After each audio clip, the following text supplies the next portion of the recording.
Good morning, brothers and sisters. Have you shouted for joy yet? Let us shout for joy, 'cause we have the Lord who is thinking of us. His desires for us always.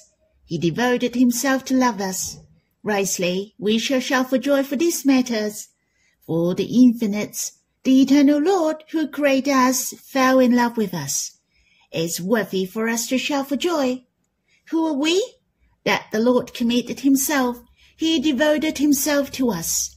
He gave himself to us entirely. Truly, I felt so blessed.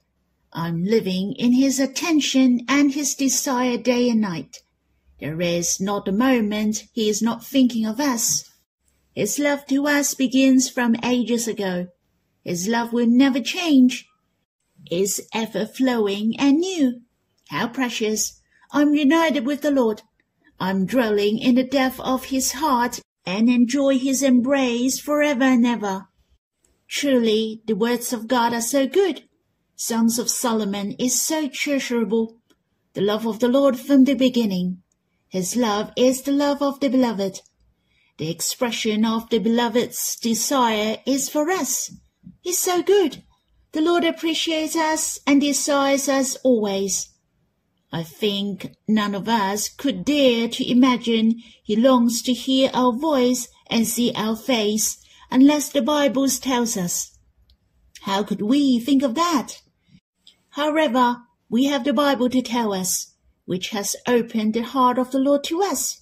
How eager is he to be close to us. How eager is he to have the fellowship of love with us. Truly, he traces us with passion. I hope we fully enjoy the heart of the beloved and his adorable love always. I'd like to sing a hymn with you. It's in Song of Love, Song 188, Your Desire and Gazing Day and Night. Let us understand the desire and the loving heart of the Lord.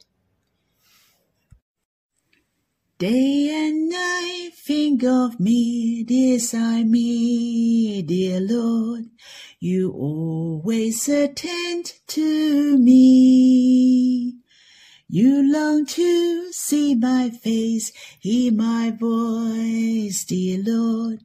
Sweetly and closely live with me. Since eternity you have loved me, dear Lord, unchanging or flowing ever fresh, living in the depth of your heart and embrace. I feel so sweet my heart overflows. Fully you involve yourself in my life, Lord, now and through all eternity.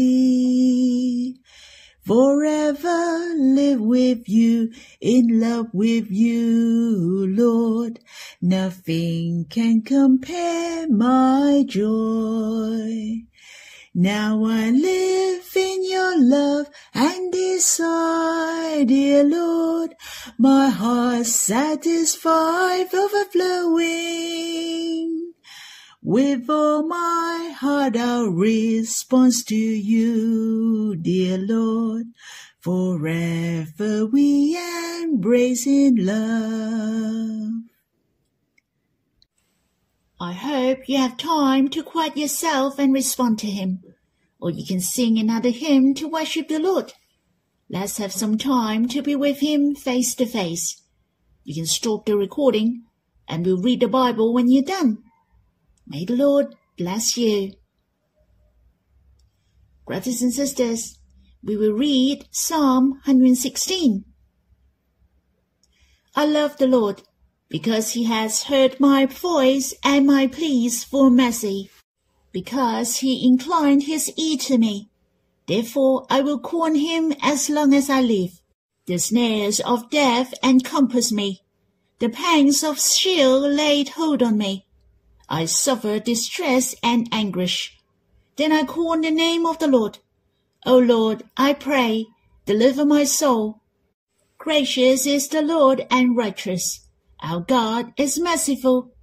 The Lord preserves the simple. When I was brought low, he saved me. Return, O my soul, to your rest, for the Lord has dealt bountifully with you. For you have delivered my soul from death, my eyes from tears, my feet from stumbling. I will walk before the Lord in the land of the living. I believed, even when I spoke, I am greatly afflicted. I said in my alarm, all mankind are liars. What shall I render to the Lord for all his benefits to me? I will lift up the cup of salvation and call on the name of the Lord. I will pay my vows to the Lord in the presence of all his people. Precious in the sight of the Lord is the death of his sins. O Lord, I am your servant. I am your servant, the son of your maidservant. You have loosed my bonds. I will offer to you the sacrifice of thanksgiving and call on the name of the Lord. I will pay my vows to the Lord in the presence of all his people. In the courts of the house of the Lord, in your midst, O Jerusalem, praise the Lord. Almost all the verses in the psalm are the most read verses. It is the most enjoyable and treasurable. I do not want to touch each verse briefly, but I like to enjoy it deeply. Thus, I like to focus on a few verses for my meditation. I like to share with you a few of my impressions. Firstly, I like to give thanks for my life. When you have experienced the grace of God, I hope you can respond to God like the psalmist. Here it especially mentioned I will 3 times, which is in verse 13. I will lift up the cup of salvation and call on the name of the Lord. You like to spread the salvation of God openly. I guess you did experience the love of his salvation. Shouldn't you lift up the cup of salvation and call on the name of the Lord? In verse 14, I will pay my vows to the Lord in the presence of all his people. Here it is mentioned to pay his vows to God in public. There are 2 things about vows: to make a vow and to pay a vow. Vows are spoken by men which his promises made to God, and are often made in response to help received from God. And to pay a vow is a promise to God. When he gives something to him as a sacrifice, he will deliver. Have you experienced being saved by the Lord, for he loved you so much? And you promised that you will love him to the end, and follow him to the end? I did. I have to pay my vows. I have to enjoy his love and satisfy his heart always, to draw near to him day to day. This is the vow we shall pay to God always. Thirdly, in verse 17 mentioned, I will offer to you the sacrifice of thanksgiving and call on the name of the Lord.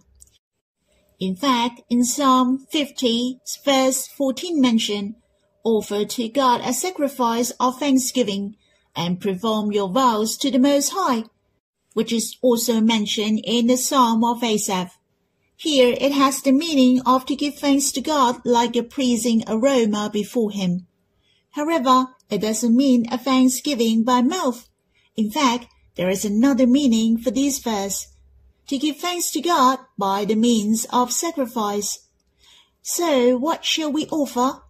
What shall we offer which is good enough to express our thanksgiving? To offer a chicken? A pig? To offer money to God? What God desires most is our hearts. That is our love for him. To offer our life to him. Brothers and sisters, only when we offer our life is enough to express our thanksgiving to God. And I will share with you later on my meditation about this issue. Rightly, I shall give thanks for my life. Secondly, what I'd like to share with you is that I will walk before the Lord in the land of the living. This verse is quite special, for it is about walking in the land of the living. But it is to walk before the Lord in the land of the living. In fact, can man walk in the land of the living without the presence of God? The answer is no. As we know only if we put our trust in God, we believe God, we come to God and draw near to him, then it is the land of the living. The Bible said, we live by the faith of the Son of God. Only when we put our trust in him, we believe him, we're close to him, and this is the real faith, and we are walking in the land of the living. Otherwise, it is the dead end. Since it said it is the land of the living, then it must be alive. It is living. The Lord Jesus said, for apart from me, you can do nothing. And earlier on, the Lord mentioned to bear much fruit. We are running out of the providence when we depart from the Lord. He said, I'm the vine, you are the branches. Whoever abides in me and I in him, he bears much fruit. For apart from me, you can do nothing. Hence, we are able to do so, to walk in the land of the living.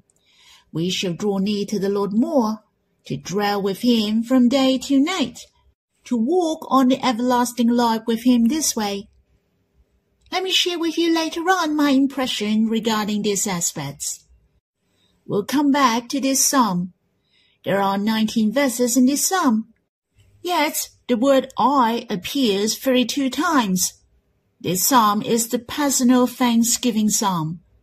Brothers and sisters, you can write your own thanksgiving psalm, starting from the moment you're born, how you meet the Lord, how you're saved, what is the grace of God, you are what you are. You can write your thanksgiving psalm continually. I also have a thanksgiving psalm of my life, and it is more than 100 verses. It begins prior to my conversion, my experiences after my conversion, as well as my experience later on. I advise you to write your own thanksgiving psalm, and you can sing your own thanksgiving psalm day by day. The psalmist of this psalm is unknown. Yet you can see he experienced God a lot. It was abundant, and he received such a great salvation from God. His heart was filled with gratitude.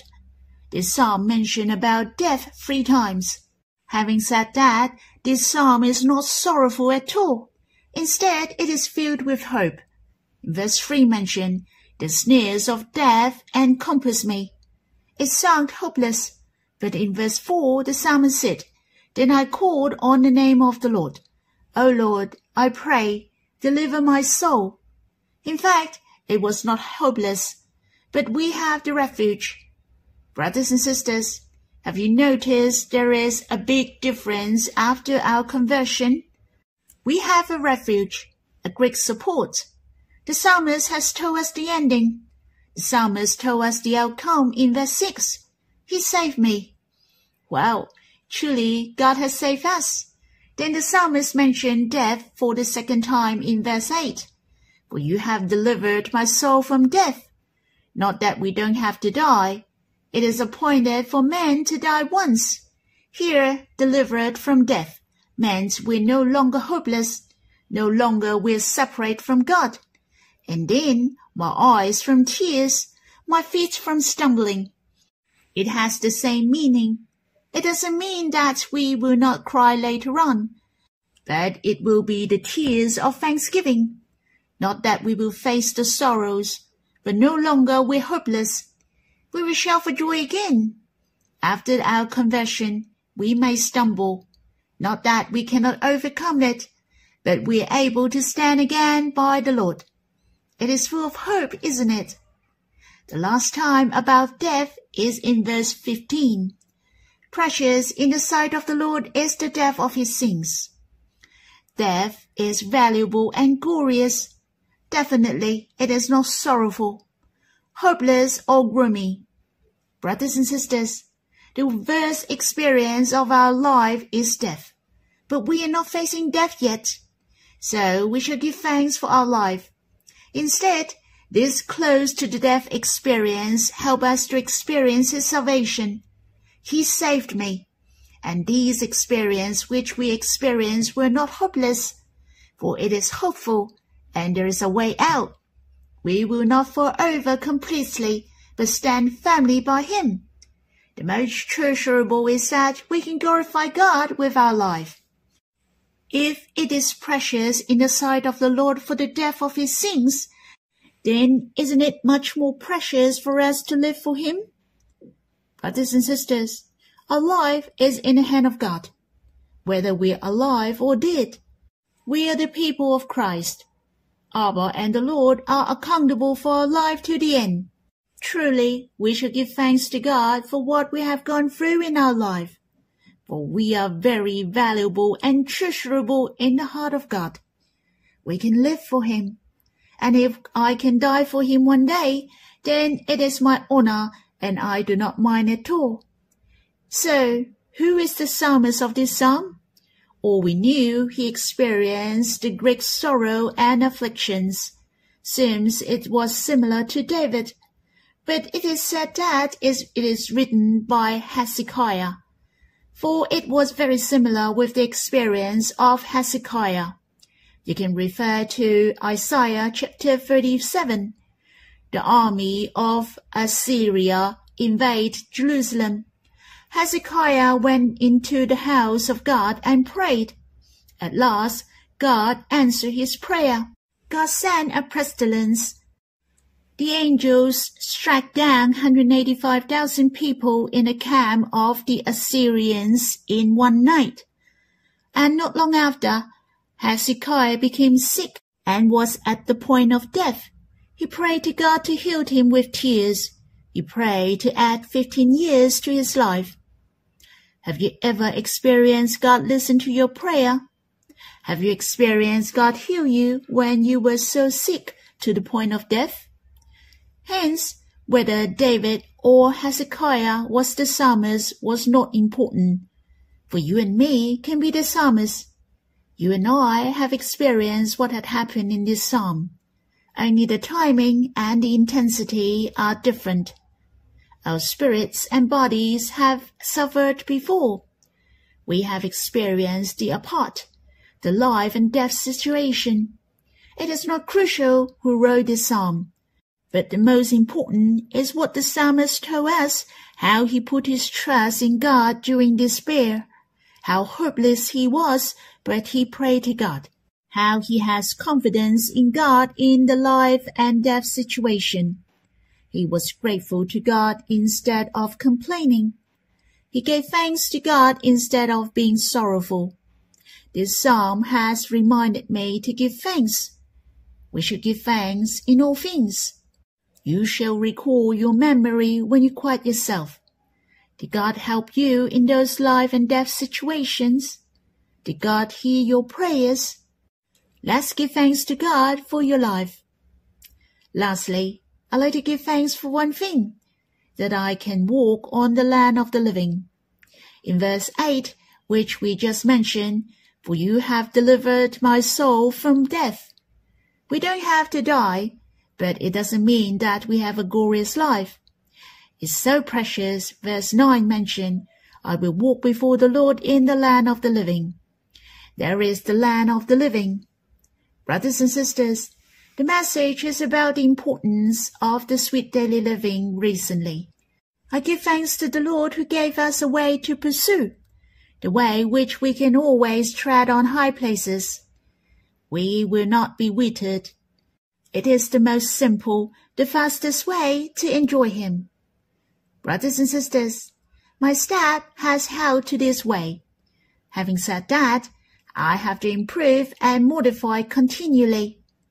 For my heart desires in enjoying and experiencing the Lord.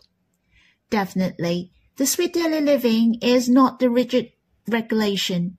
It is not to restrain you to do this and that.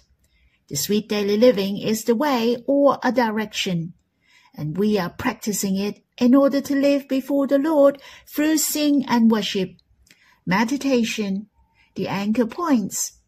Our spirits are helped by the bodies, together with the prayers and reading the Bible. We're living before Him throughout the day. Truly, every day is our big enjoyment. We are with the Lord closely. The feelings are distinctive. Since I have trod on the land of the living, practicing the sweet daily living, I find the on and off feeling of being close and being apart with the Lord had gone. My spirit was strong, and it was weak from time to time. I felt there was light and a boring feeling every now and then. These erratic feelings were gone. The unstable spirit is gone. I will think of God as soon as I am awake. I can draw near to Him easily, and I have many interactions with Him all day long. It's so easy for me to be moved. Brothers and sisters, let our steps be held this way. Do not be discouraged. I shall be improved, for I do have some weak points. I hope I have a greater improvement this year. Not that I like to prove anything, but my spirit is closer with the Lord, that my heart was drawn closely by Him, to have more experiences in the world of two with Him. Brothers and sisters, I hope many of us walk before the Lord in the land of the living. That's all for my sharing. In fact, the content in this hymn is too abundant to share with you. I hope you have time to quiet yourself and enjoy.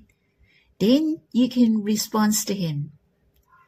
May the Lord bless you.